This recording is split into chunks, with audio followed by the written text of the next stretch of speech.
I never believed the stories. The warnings about the endless forest stretching across the American Midwest, the tales of lonely highways, the missing travelers, the strange figures people claimed to see standing between the trees. I thought they were just local legends, until I met him, the smiling man. And now, I understand why some roads should never be traveled after dark. It started during the fall of 2024.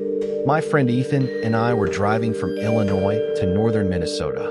A simple road trip, nothing unusual, just two friends looking for adventure before winter arrived.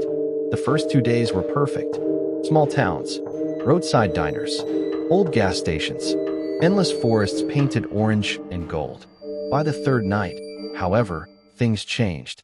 A storm rolled in faster than expected. Heavy rain hammered the windshield. The highway became nearly impossible to see. Our GPS suddenly lost signal. Then Ethan made a mistake that probably saved our lives for a few more hours.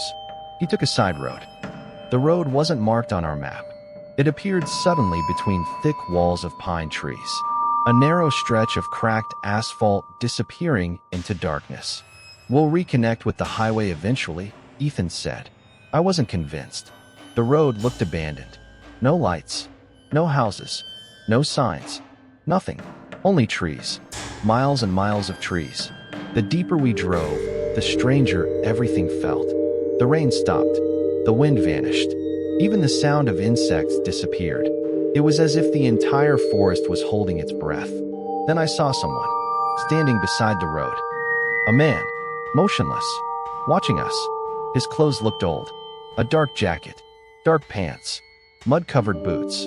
But it was his face that froze my blood. He was smiling. Not a normal smile. Not a friendly smile.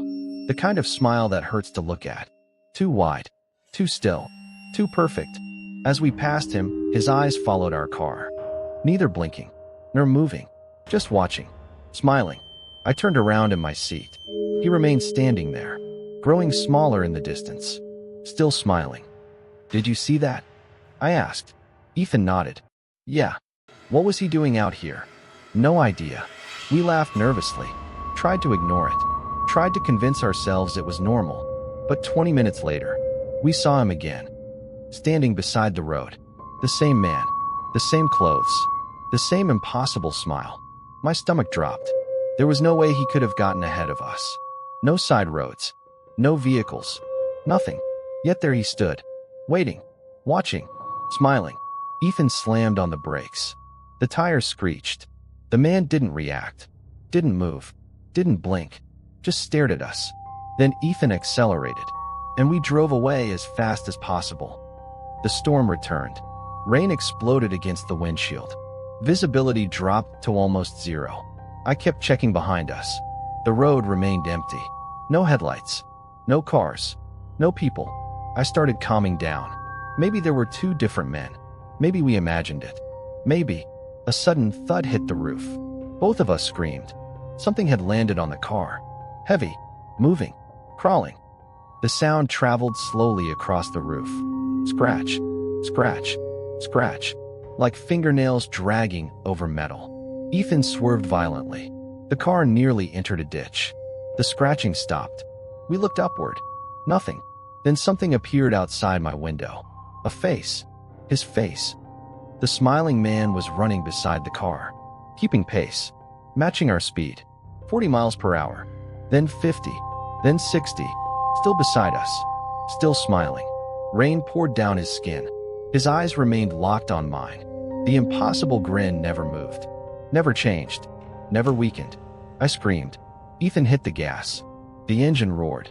The speedometer climbed. 70. 80. 90. The smiling man slowly fell behind, eventually disappearing into darkness.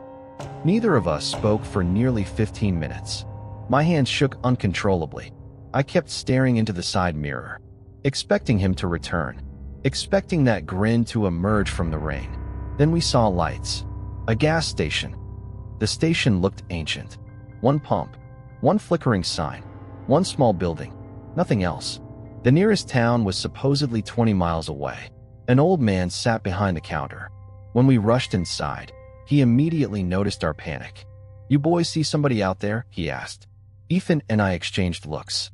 "How did you know?" The old man's face turned pale. Very pale.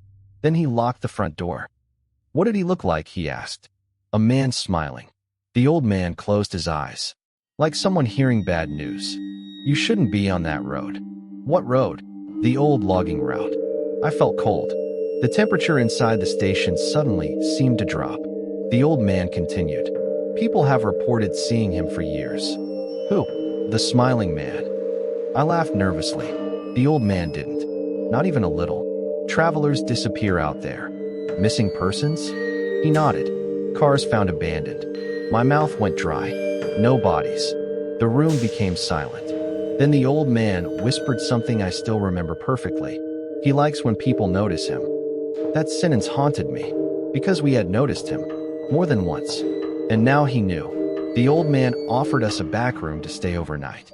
Neither Ethan nor I wanted to continue driving, so we accepted. At around 2 a.m., I woke suddenly. Something felt wrong. The building was silent. Too silent. Then I heard a tapping sound. Tap, tap, tap, from the window. I sat upright, slowly turning my head. A face stared through the glass. Smiling. The smiling man. Only inches away. His grin stretched across the entire window. I screamed. Ethan woke instantly. The figure vanished. We rushed outside. Nothing. No footprints. No sounds. No movement. Only darkness. And trees. At sunrise we left immediately. The old man begged us to take the main highway. We promised we would. By noon we reached a larger town. For the first time, things felt normal again. People everywhere. Traffic. Restaurants. Noise. Life. The nightmare seemed over. Until we checked our car. Something was carved into the rear door. A message. Deep enough to expose bare metal. 5 words. "He knows where you live." I felt sick. Because nobody knew where we lived. Nobody except us. We drove straight home. And for several weeks, nothing happened. No strange sightings. No mysterious sounds. No smiling faces. Life returned to normal. Then Ethan disappeared. He left work early one evening. Never arrived home. His car was found abandoned near a wooded area outside town. The driver's door remained open. His wallet, his phone, his keys. Everything was still inside. Except Ethan. The police searched for months. Nothing. No clues. No evidence. No body. Just gone. Like so many others. After his disappearance, I became obsessed. I searched newspaper archives, police reports, internet forums, old town records. I found dozens of stories. Maybe hundreds. Different states. Different decades. Different witnesses. But always the same description. A man. Standing alone. Watching. Smiling. One report dated back to 1978. A family claimed a smiling stranger followed them through Wisconsin forests. The father vanished 3 days later. Another report came from Michigan. A truck driver encountered a smiling man beside an empty highway.